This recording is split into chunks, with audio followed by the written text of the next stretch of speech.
Hello everyone, I will show you how to download and install WhatsApp on your laptop, on your PC. First of all, head over and open Microsoft Store from here, or you can search for it from here, Store.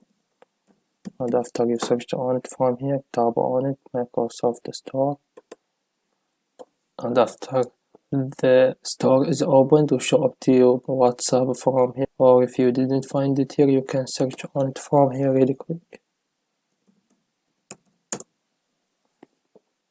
And after that, tap on WhatsApp from here.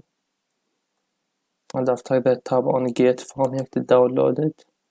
And after you download it from here, we show it to you right here. Or if you didn't find him here in the desktop screen, you will find him here in the start icon. The first one from here, you will find him as you see.